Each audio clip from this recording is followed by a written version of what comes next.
Cuando hablamos de los procesos de independencia en América Latina, lo primero que se viene a la mente son los hombres que han protagonizado las campañas militares, los rostros que después se convirtieron en las principales ilustraciones en los billetes, en las monedas, los nombres de las calles más famosas. Fueron honrados en festividades, se convirtieron en figuras inmortales, bordeando la categoría de mitos. Pero también hubo mujeres que fueron parte importante de esta época histórica, de las cuales no se habla tan a menudo. En el video de hoy repasaremos la vida de Policarpa Salabarrieta, una de las protagonistas de la independencia de Colombia. No olvides suscribirte y dejar en la caja de comentarios qué otras personalidades colombianas te gustaría ver en este canal. También me pueden seguir en mis diferentes redes sociales, me encuentran en Instagram, Facebook o en Twitter como @lachilito y en TikTok como @lachilito1. Comenzamos.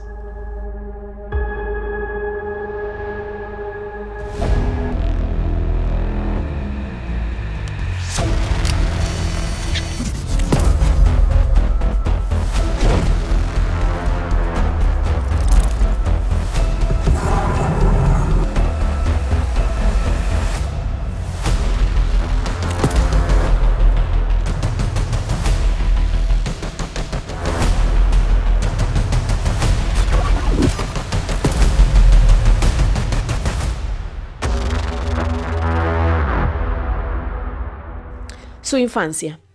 El 26 de enero de 1795 nació Policarpa Salabarrieta Ríos en el seno de una familia de buen pasar económico. Fue la quinta de 7 hermanos. Los historiadores no han llegado a un consenso respecto a su lugar de nacimiento. Algunos dicen que fue en el barrio Santa Bárbara de Bogotá, otros en el pueblo de Mariquita, en el departamento del Tolima. La mayoría de los estudios lo ubican en San Miguel de Guaduas, en Cundinamarca.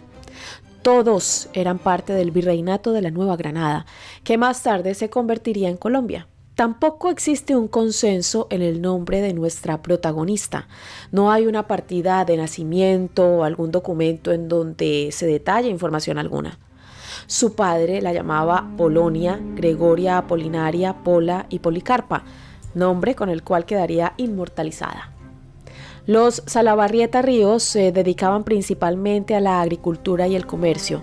Mariana Ríos era la madre y Joaquín el patriarca, una figura que hasta el día de hoy se continúa estudiando por la poca información que existe alrededor de él. Se dice que Joaquín fue parte de la Revolución de los Comuneros en 1781, un levantamiento alzado que tuvo lugar en Nueva Granada. Se asocia este estallido a las revueltas populares en la localidad de El Socorro, de donde se cree Joaquín era oriundo. Estos grupos que se levantaron en contra de la subida de los impuestos por la corona española y se consideraban una serie de episodios como la antesala a lo que derivaría en la independencia de Colombia. Sectores del campo y urbano se unieron, personas de todas las clases sociales lucharon y muchos historiadores creen que Joaquín Salabarrieta formó parte de esta lucha. Allí habría acompañado a José Antonio Galán, un líder comunero que terminó ejecutado por su participación en la Revolución de 1781. Joaquín ya estaba en pareja con Mariana y tuvieron que huir de Socorro por la persecución en contra de los que habían participado de estas revueltas.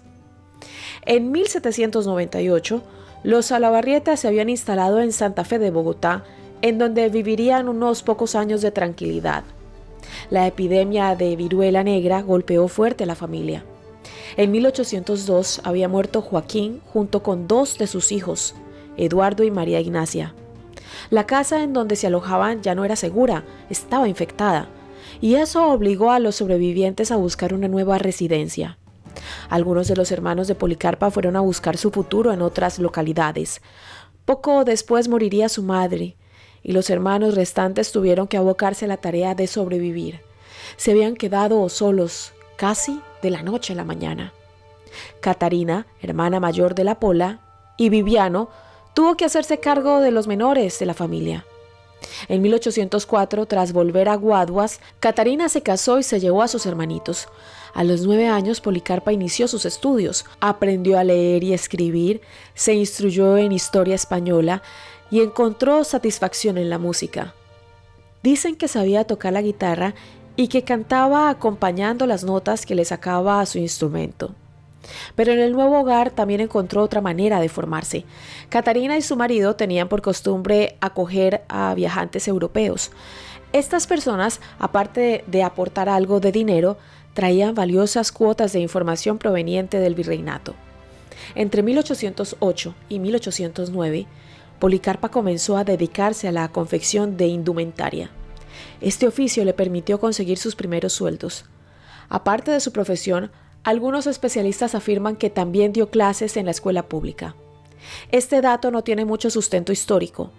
Policarpa comenzó su educación casi de forma autodidacta. Se había criado en un contexto más bien campesino y no existe un solo documento firmado de puño y letra de ella. Lo que fue aprendiendo lo hizo entre telas, agujas e hilos en las casas de las damas aristócratas para las que ella trabajaba. Guaduas era un lugar importantísimo para lo que sería Colombia. El río Magdalena era una ruta obligada para conectar el interior con la capital. Esto significaba que los viajeros y la información transitaban a gran velocidad por el pueblo. En paralelo a sus actividades, había conocido a los hermanos Leandro y Alejo Sabaraín. Ellos fueron el primer contacto con las ideas revolucionarias, con la aversión al virreinato. Con Alejo, creen varios biógrafos, surgió el amor de inmediato. Cada moneda que la Pola conseguía para ahorrar iba destinada a ese futuro que imaginaba con su enamorado.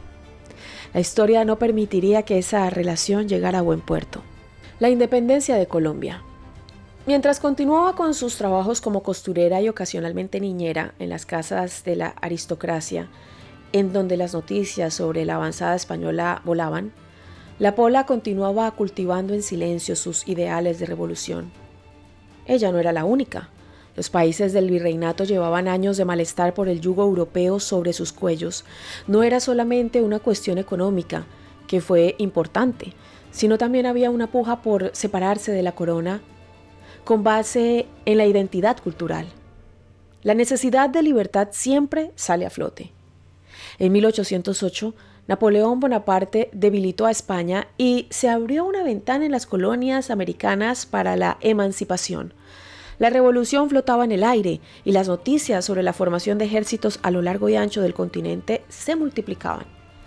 Algo sucedía en Latinoamérica y, al igual que muchísima gente, Policarpa Salabarrieta se hizo eco de los rumores. Probablemente las historias de lucha de su padre en la revolución de los comuneros influyeron en las decisiones que tomó más adelante la Pola. Si Joaquín Salabarrieta fue parte de aquellas revueltas, no sería descabellado teorizar que el espíritu combativo de su hija tuvo su génesis allí. Oficialmente, el 20 de julio de 1810 comenzó la revolución que derivaría en la independencia de Colombia. Un grupo de criollos tuvo una disputa con unos funcionarios de la corona. El motivo fue el préstamo de un florero. A este hecho se lo conoce como el florero de Llorente y forma parte de la cultura popular colombiana. Se le considera como la piedra fundacional de la independencia. Las revueltas populares comenzaron a multiplicarse y pronto la nación se encontró envuelta en una extensa guerra cuyo premio era nada más que el territorio, la libertad. Quitarse el peso de la corona de las espaldas.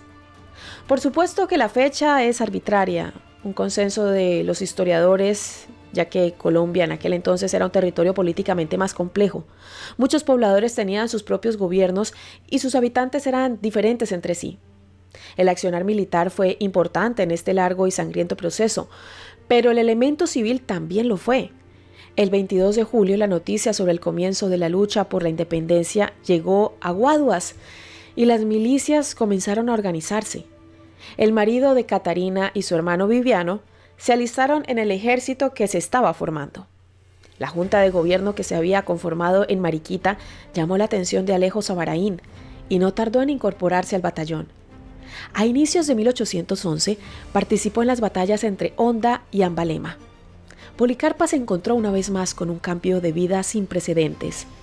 Sin Alejo, decidió abandonar el pueblo y se trasladó a Santa Fe, en donde continuó ejerciendo como costurera y niñera.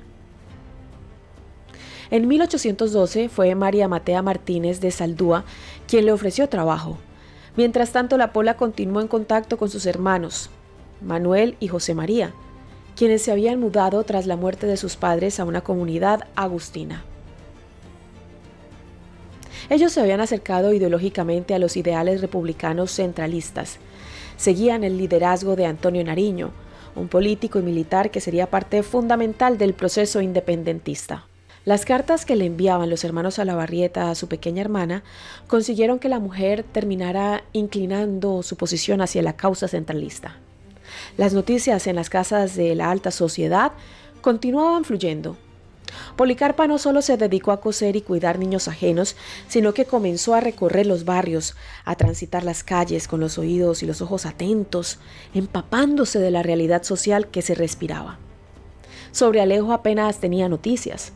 Él se había unido a las milicias de Cartagena y se preparaba junto a su hermano Leandro para atacar Santa Marta, en donde los españoles y los criollos estaban por disputar el territorio.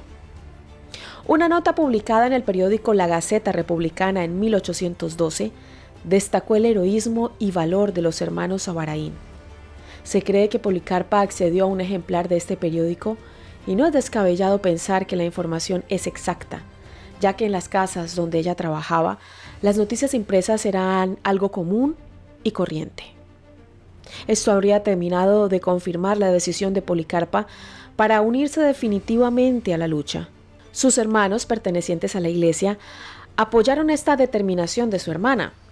A pesar de que eran sacerdotes, la comunidad agustina era muy cercana a Nariño y ayudaban con el reclutamiento.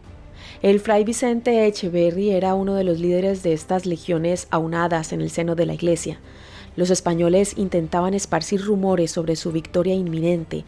Querían hacer desistir a la resistencia, afirmando que las tropas europeas iban a arrasar con Santa Fe y otras localidades.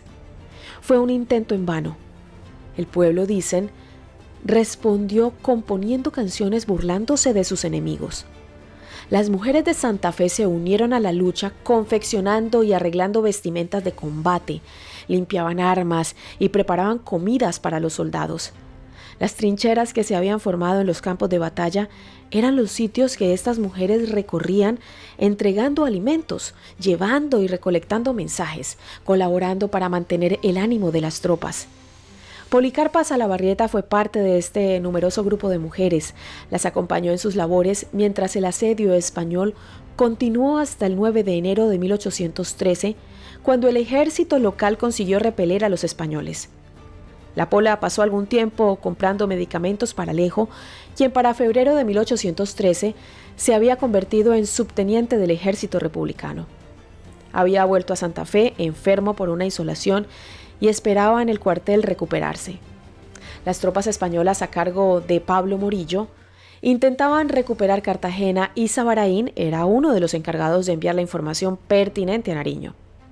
Policarpa continuó cuidando de Alejo mientras participaba en otras actividades clandestinas como manufacturar aguardiente junto a otras mujeres para repartir entre los soldados. Conoció a los hermanos Almeida, quienes terminarían convirtiéndose en una parte fundamental en el último tramo de la vida de Salabarrieta. Los Almeida ayudaron a la mujer a cuidar a Alejo, quien terminó recuperándose por completo de sus malestares. Con Sabaraín de nuevo en el frente junto a Viviano, Salabarrieta, Policarpa, volvió a Guadua, en donde se alojó junto a su hermana en la casa de la familia Saldúa. En 1815, las tropas españolas tomaron el pueblo y el espíritu revolucionario de Salabarrieta se mantuvo firme. Su colaboración con la causa patriótica continuó mientras llegaban las noticias de las ejecuciones de los criollos en Santa Fe. Hasta 1816, la Pola no tuvo noticias de Alejo, hasta que le llegó una carta en donde le detallaban que había caído preso. Le informó que estaba bien y que había conseguido evadir la pena de muerte por su bajo rango militar. Sabaraín le pidió a Policarpa que se le uniera en la capital. La mujer recibiría una visita en su hogar de Guaduas que cambiaría por completo el rumbo de su corta vida. Policarpa, espía de la revolución. En diciembre de 1816, el coronel José Ignacio Rodríguez, apodado El Mosca, golpeó la puerta del hogar donde Salabarrieta residía. Traía un mensaje de los hermanos Almeida, quienes solicitaban su presencia en Santa Fe para una tarea importante. Querían que ella se convirtiera en una espía para la patria, el nexo conector con los grupos armados revolucionarios. Policarpa por fin tendría la oportunidad de colaborar con los sucesos históricos de forma más activa. El coronel no traía solamente el pedido de los hermanos Almeida, sino una vía de acceso y documentación falsa para que su llegada a Santa Fe fuera lo más discreta posible. Allí sería acogida por Andrea Ricaurte de Lozano, quien no solo le daría hogar, sino una coartada. Policarpa sería, ante ojos enemigos curiosos, la empleada doméstica de la casa. Su tarea como espía al servicio de la revolución fue clara desde el comienzo. Tenía que reportar los movimientos de las tropas españolas. Para esto la joven debía trabar amistad con los soldados de la corona. Su labor era estar cara a cara con el enemigo. También le encargaron armar listas de personas dispuestas a unirse a las filas del padre Ignacio Mariño y obtener los nombres de aquellos que eran buscados por considerarlos insurgentes. Antes de trasladarse, recibió la visita de su hermano Viviano, quien había sufrido de forma terrible las batallas, pero que era considerado un héroe de la revolución. Las visitas del coronel y su hermano levantaron sospechas entre los españoles de Guaduas y esto precipitó su viaje. Fue en enero de 1817 que Policarpa llegó a Santa Fe junto a su hermano. De inmediato se puso en contacto con Alejo y le transmitió las novedades y órdenes de sus superiores. La personalidad sociable de la Pola y su reputación como costurera le permitieron transitar por las calles casi sin peligro.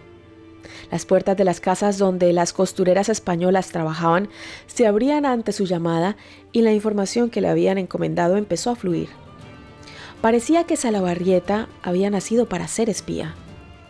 El único peligro real parecía ser el propio hogar donde descansaba. Allí se realizaban numerosas reuniones clandestinas que podían despertar sospechas.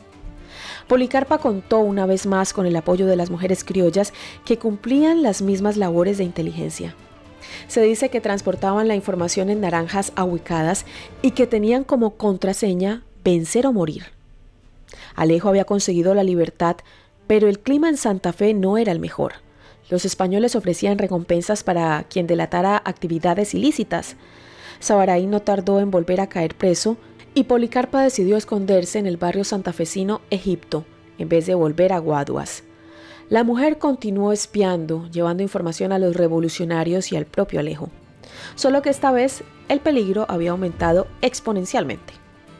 La captura de Sabarain le había dado a los españoles una serie de documentos en donde se detallaba la identidad y las actividades de Policarpa. Ella no lo sabía, pero sus días estaban contados. El virrey ya sabía de las actividades de Policarpa y pese a que se había escondido bien, solo tuvo que mandar a seguir a Viviano para dar con la espía. El 10 de noviembre fue apresada por un policía de apellido Iglesias y la trasladaron al Colegio Mayor del Rosario. La sentencia se dictó rápido y se ejecutó aún más velozmente. Policarpa Salabarrieta debía morir por traición a la patria. La ejecución. El sitio de su ejecución sería la Plaza Mayor de Santa Fe, que hoy es la Plaza de Bolívar. Durante los 4 días de cautiverio, Policarpa se dedicó a rechazar cualquier tipo de contacto con los españoles, lanzando improperios a quien se le acercara. La lengua filosa de la mujer parecía no haberse debilitado ni siquiera ante la inminente muerte. Tal vez la anécdota más famosa sobre este rasgo de personalidad fue cuando unos sacerdotes le preguntaron si se arrepentía de sus actos.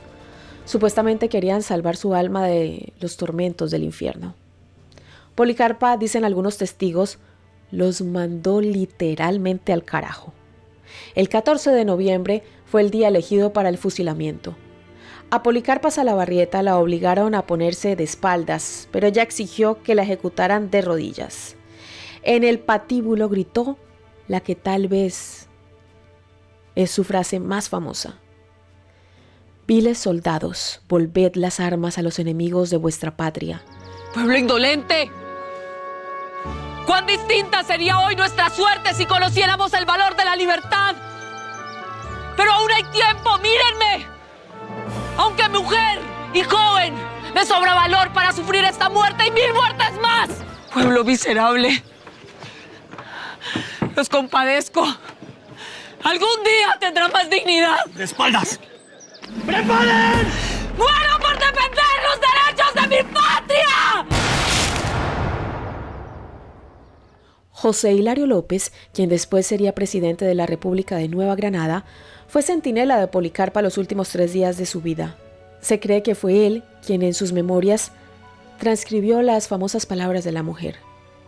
Los historiadores sostienen que es más que probable que este discurso lo haya alterado López, ya que Policarpa era una persona sencilla, de origen campesino, y era poco probable que hablara con la elocuencia con la cual se la retrata. El cadáver de Policarpa no fue exhibido como el de sus compañeros de lucha. Sus hermanos reclamaron el cuerpo y lo ocultaron en la iglesia de San Agustín. La mujer había muerto. Había nacido la leyenda. Policarpa en la cultura popular. La figura de Policarpa Salabarrieta se convirtió en un baluarte de la independencia colombiana y un ejemplo de lucha. Su nombre terminó aglomerando los de cientos de mujeres que pusieron sus vidas en jaque para conseguir un fin mucho más grande. Mujeres que lucharon por una patria libre. Aún así, todos los retratos que existen de ellas, que son muchísimos, provienen de artistas que jamás conocieron a Policarpa en persona. La imagen de la mujer se fue construyendo con base en relatos y testimonios de quienes la conocieron. La cultura popular no tardó en hacer eco, no solo en Colombia, sino en gran parte de Latinoamérica. Este 2023, por ejemplo, se lanzó una moneda conmemorativa por el bicentenario de su muerte. Numerosos barrios y calles llevan su nombre. En la plaza donde fue ejecutada se puede observar una estatua que la retrata. Hasta existe una cerveza llamada La Pola, en honor a la espía que ayudó a la revolución. Ha habido bandas musicales que llevaron su nombre, obras de teatro en Uruguay y en Argentina, esta última escrita nada más y nada menos que por Bartolomé Mitre. En el 2010 se lanzó una telenovela, fuertemente criticada por las licencias creativas que se tomó para contar la historia de Policarpa, que consistió de 200 episodios. Tan importante es la Pola para Colombia, que el aniversario de su muerte se convirtió en el segundo Día de la Mujer en el país, después del Internacional 8 de marzo. La relevancia histórica de esta mujer fue puesta en duda muchas veces por historiadores. La carencia de datos precisos sobre su vida envolvieron en misterio su persona y algunos creen que es imposible distinguir dónde termina la verdad y dónde empieza el mito. Pero todas estas aristas lo único que hacen es contribuir a la leyenda de una mujer que puso su cuerpo al servicio de un ideal libertario, que batalló sin la necesidad de armas de fuego, pero que murió a causa de esas balas que buscaban quitarle la libertad no solo a ellas, sino a su gente. Esta fue la historia de Policarpa Salabarrieta, la heroína de la independencia colombiana. Aquí Lupita y yo estamos orgullosas de ser colombianas y orgullosas de Policarpa Salabarrieta. ¿Cierto, Lupe? A ustedes, si les gusta este tipo de contenido, los invito para que se suscriban a este canal, activen la campanita de notificaciones. De esta manera YouTube les avisará cuando suba un nuevo video. También me pueden seguir en mis diferentes redes sociales. Me encuentran en Instagram, Facebook o en Twitter como @lachilito y en TikTok como @lachilito1. No olviden dejar sus comentarios y sugerencias para futuros videos de temas, de personajes que les interesen. Nos vemos en uno próximo. Hasta pronto.